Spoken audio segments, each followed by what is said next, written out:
오늘 우리가 보게 될 22장 레위기 22장 말씀은요, 크게 두 단락으로 이렇게 나눌 수 있습니다. 첫 번째 단락은요, 한번 표시했으면 좋겠는데요, 1절에서 16절까지인데요 성물을 이렇게 먹을 자와 먹지 못한 자에 대해서 이렇게 1절에서 16절까지는 이렇게 말씀하고 있습니다. 그리고 또 두 번째 단락은요, 17절에서 마지막까지 33절까지 말씀인데, 하나님께 드리는 것 중에 하나님께서 받으실 수도 있고 받으시지 않을 수도 있음에 대해서 이렇게 말씀하고 있습니다.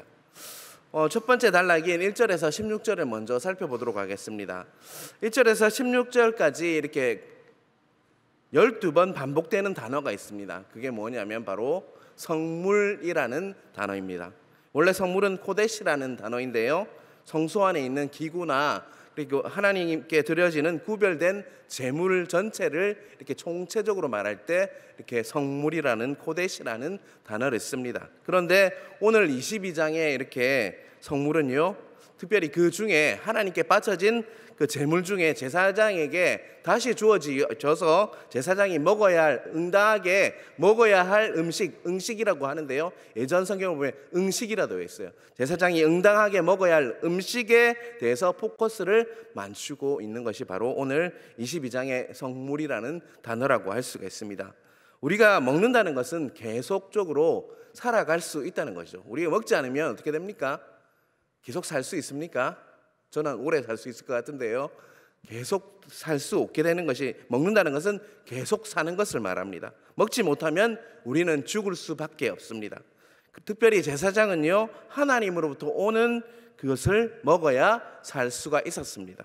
특별히 1절에서 10절은요 성물을 먹어서는 안 될 사람에 대해서 말씀하고 있고요, 11절에서 16절까지 말씀은요 이렇게 먹을 수 있는 사람에 대해서 말씀하고 있습니다. 10절, 11절을 제가 한번 다시 읽어보겠습니다. 일반인은 성물을 먹지 못할 것이며 제사장의 객이나 품꾼도 다 성물을 먹지 못할 것이니라. 그러나 제사장이 그의 돈으로 어떤 사람을 샀으면 그는 그것을 먹을 것이며 그의 집에서 출생한 자도 그렇게 하여 그들이 제사장의 음식을 먹을 것이며 라고 말씀하고 있습니다. 바로 이렇게 앞에 부분까지 이렇게 12절까지 말씀을 정리해 보면요, 성물을 먹을 수 있는 사람은 제사장과 그의 모든 자녀와 또한 가족의 일원을 이렇게 말하는 것입니다. 먹을 수 있는 사람은 누구라고요? 제사장과 그의 자녀 그리고 그의 이렇게 가족으로 구성된 모든 일원들이 성물을 먹을 수 있다라고 말씀하고 있습니다. 그런데 제사장의 외국인이나 품꾼은 다 성물을 먹지 못한다라고 이렇게 말씀하고 있습니다. 외국이나 품꾼은 언약 밖에 있는 불신자들을 가리킵니다. 그래서 그들은 이렇게 성물을 먹지 못한다. 그러나 12절에 보면 중간에 보면 그의 돈으로 어떤 사람을 뭐라고 했죠? 샀으면, 이렇게 이야기하고 있죠. 제사장이 그의 돈으로 어떤 사람을 샀으면 먹을 수 있고 라고 말씀하고 있습니다. 그 집에서 출생한 자도 먹을 수 있습니다. 그리고 또한 출생한 자 또한 그것을 먹을 수 있다라고 12절은 말씀하고 있죠. 왜냐하면 제사장이 돈으로 산 자나 제사장의 집에서 출생한 자는요 바로 이미 제사장의 뭐가 되는 거죠? 소유가 된 것이고 또 제사장의 가문에 태어난 자들이기 때문에 성물을 먹을 수 있다라고 말씀하고 있는 것이죠. 자, 12절을 한번 보겠습니다. 제사장의 딸이 일반인에게 출가하였으면 거제의 성물을 먹지 못하되.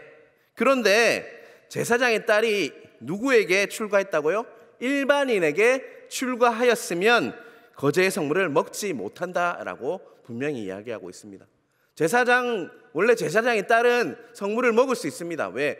그 제사장의 가족이기 때문에. 그런데 누구에게 출가하면요? 일반인에게 출가하였으면 거제의 성물을 먹지 못한다라고 12절은 분명히 말씀하고 있습니다. 12절에 일반인이라고 이렇게 해석된 원어로 보면요, 그 뜻이 뭐냐면 곁길로 가는 사람, 다른 길로 가는 사람을 말하죠. 또 이방인이나 세속인이 되는 사람이라고 이렇게 해석하고 있습니다. 의역하면 제사장의 딸이 하나님을 버리고 곁길로 가서 하나님을 믿지 않는 자와 결혼을 하면이라고 해석할 수 있는 것이죠. 따라서 제사장의 딸이라도 일반인에게 출가했으면 언약 밖으로 나가는 것이기 때문에 그는 성물을 먹을 수 없다라고 오늘 본문은 우리에게 말씀하고 있는 것입니다. 사랑하는 성도 여러분, 지금까지 이렇게 12절까지 말씀을 지켜봤는데요, 먹을 수 있는 자와 먹지 못한 자의 차이가 무엇인 것 같습니까? 밖에 있는 자와 안에 있는 자의 차이라고 할 수 있죠. 어떤 안에 있는 것이죠? 언약 안에 있는 자와 밖에 있는 자의 차이가 바로 먹을 수 있는 자와 먹지 못한 자의 그 구분점이라고, 그 기준이라고 할 수 있습니다.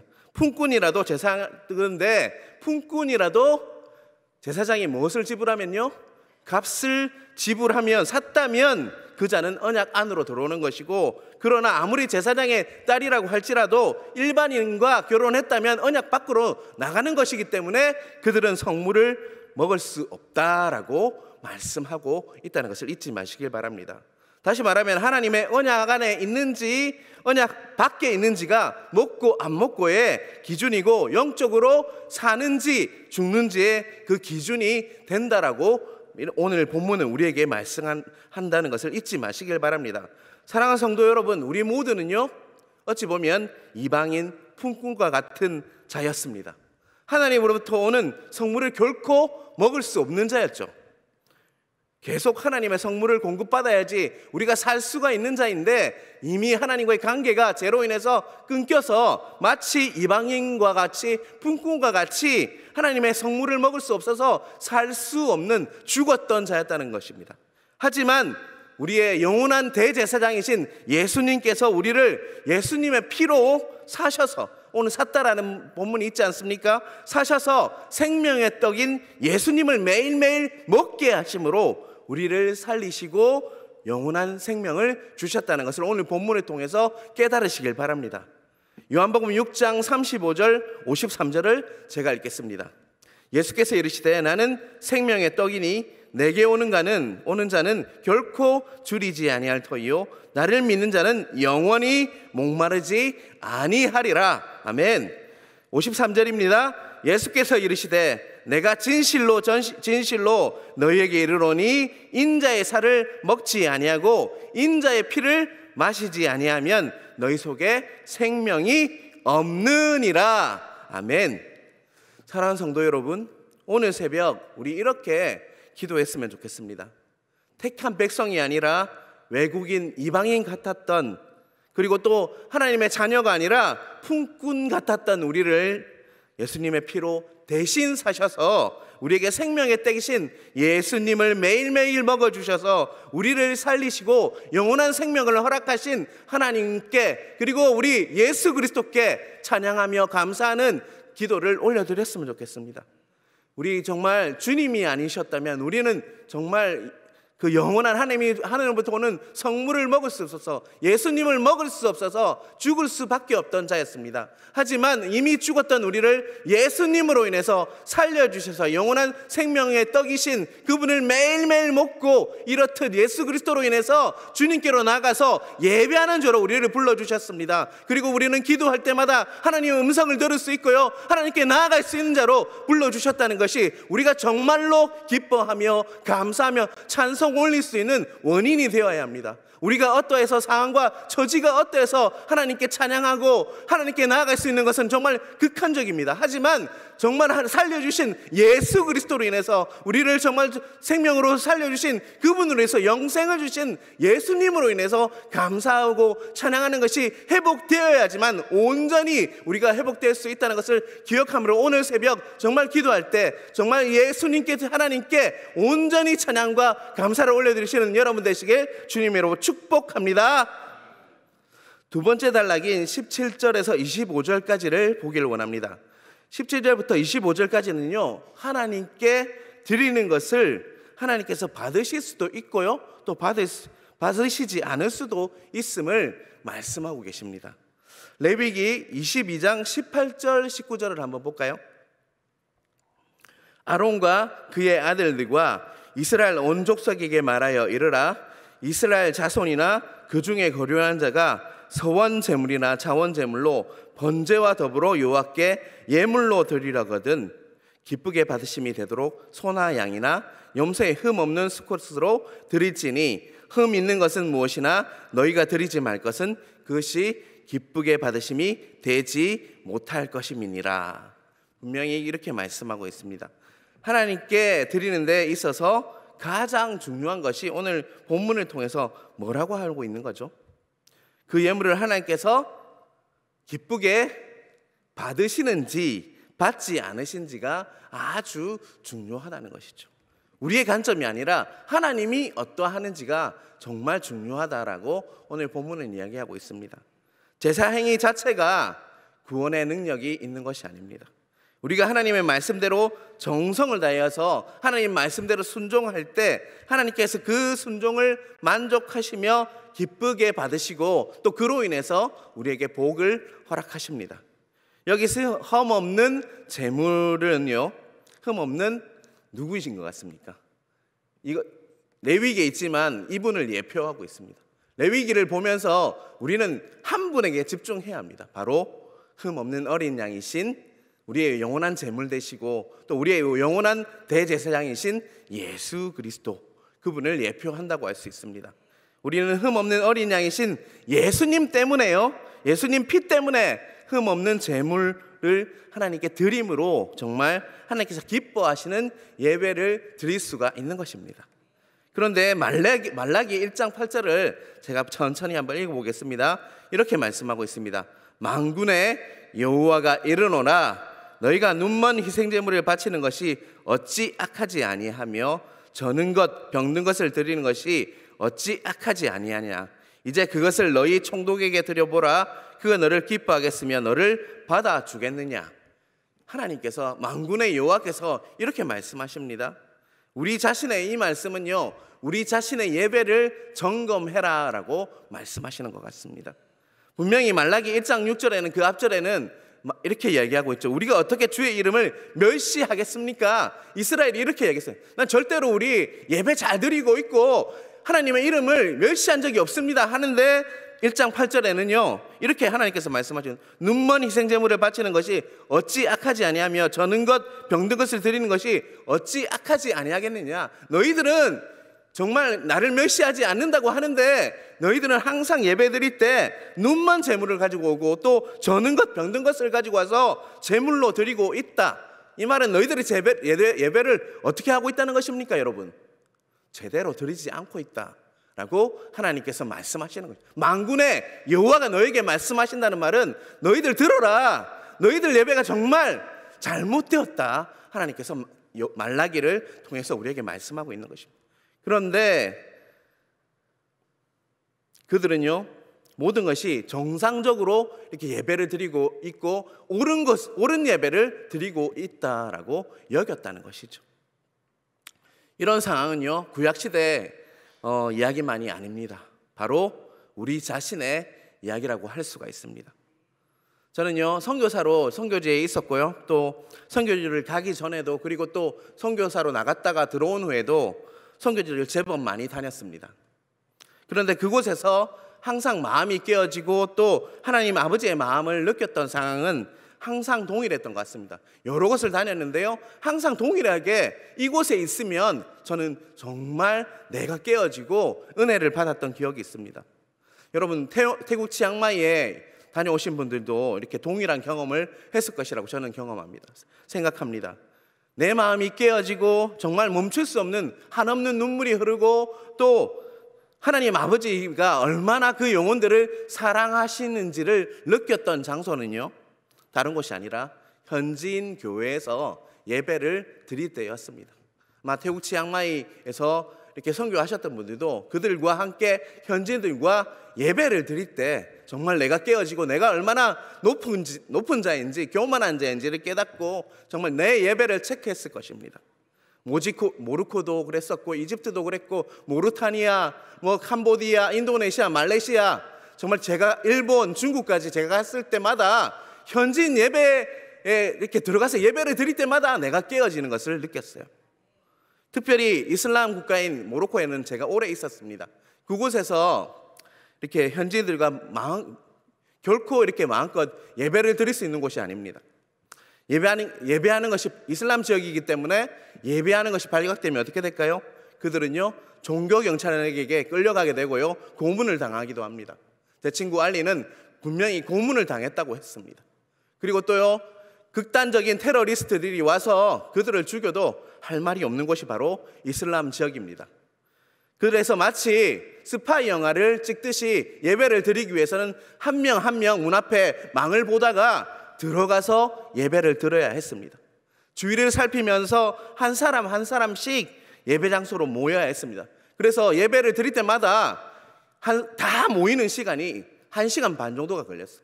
왜냐하면 주위를 살피고 어떤 사람이 그들을 지키고 있는지 안 하는지 정말 스파이처럼 이렇게 첩보작전 찍듯이 한 명 한 명 다 모이고 나서 예배를 드릴 수 있는 시간이 거의 1시간 반이 걸렸습니다.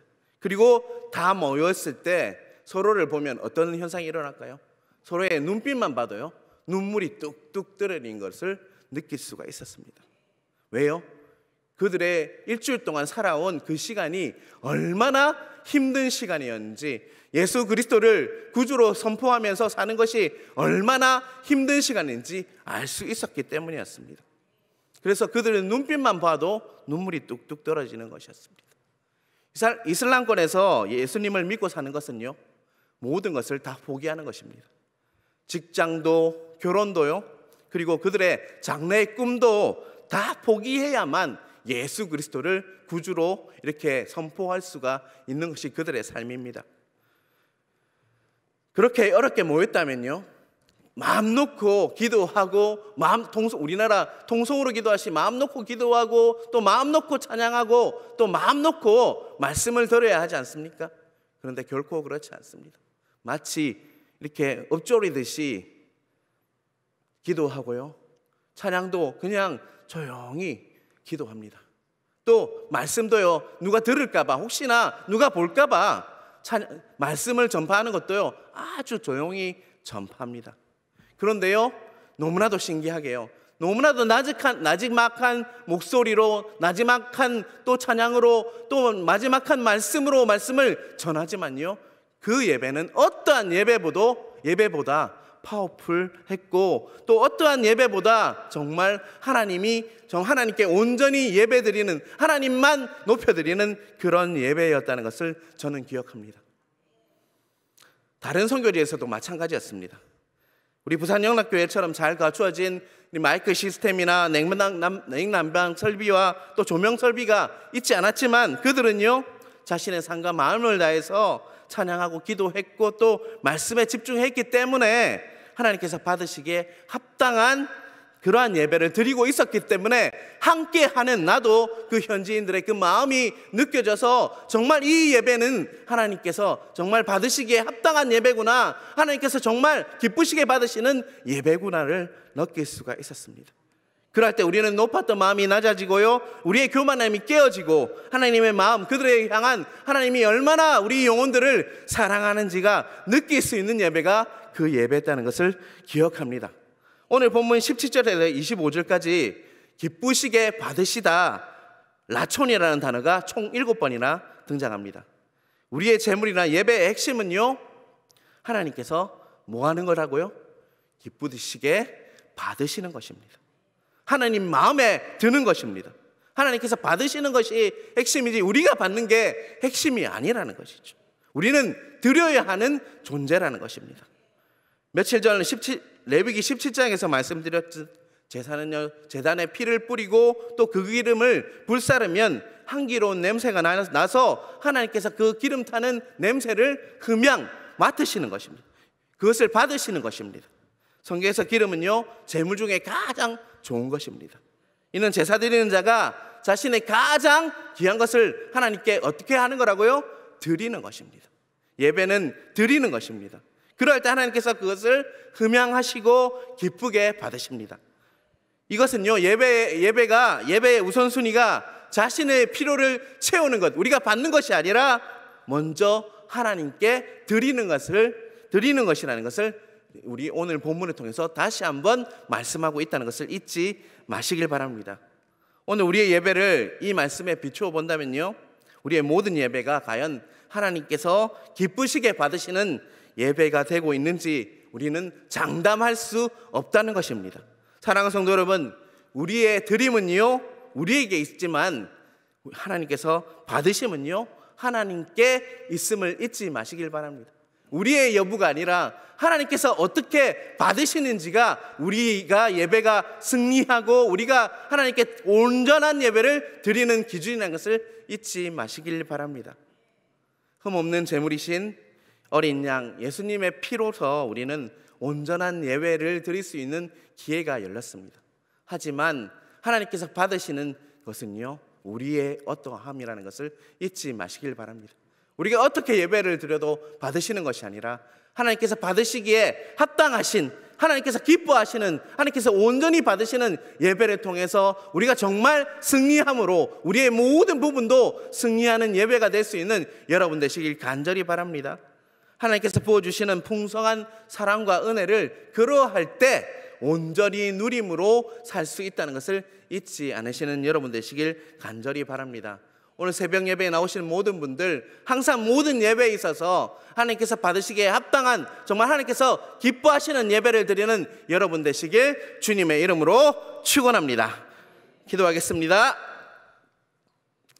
하나님 아버지, 우리가 어떠할지라도 예수 그리스도로 인해서, 예수님의 정말 흠없는 어린 양이신 예수 그리스도로 인해서 온전히 하나님께 나아갈 수 있는 길이 열렸습니다.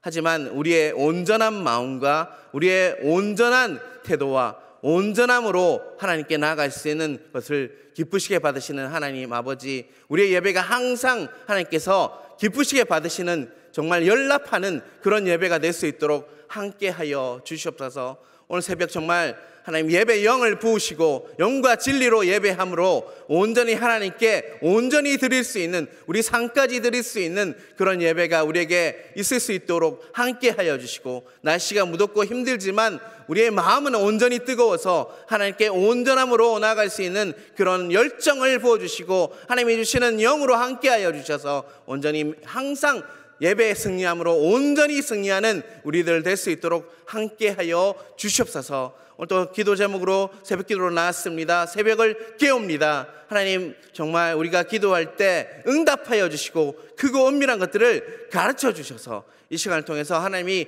기뻐하시는 정말 기도 또한 드릴 수 있는 우리들 될 수 있도록 붙드시고 함께하여 주시옵소서. 하나님 중고등부 수련회가 정말 시작됩니다. 하나님 기름 부으셔서 하나님 정말 청소년들이 하나님을 만나고 인격적으로 만나서 하나님이 정말 경험하며 하나님이 열어주시는 길과 진리요 생명이신 예수 그리스도를 향해 나아갈 수 있는 그런 수련회 될 수 있도록 함께 하시고 이끌어 주시옵소서. 특별히 담임 목사님을 위해서 기도합니다. 하나님 말씀이 선포될 때마다 에스겔 골짜기에 마른 뼈가 살아났듯 생기가 부어지는 역사가 있을 수 있도록 함께하여 주시고 영육간의 강건함을 허락하여 주셔서 부산 영락교회가 하나님께서 기뻐하시는 귀한 목회가 될 수 있도록 함께하여 주시옵소서. 이 모든 말씀 살아계신 예수님 이름으로 기도드리옵나이다.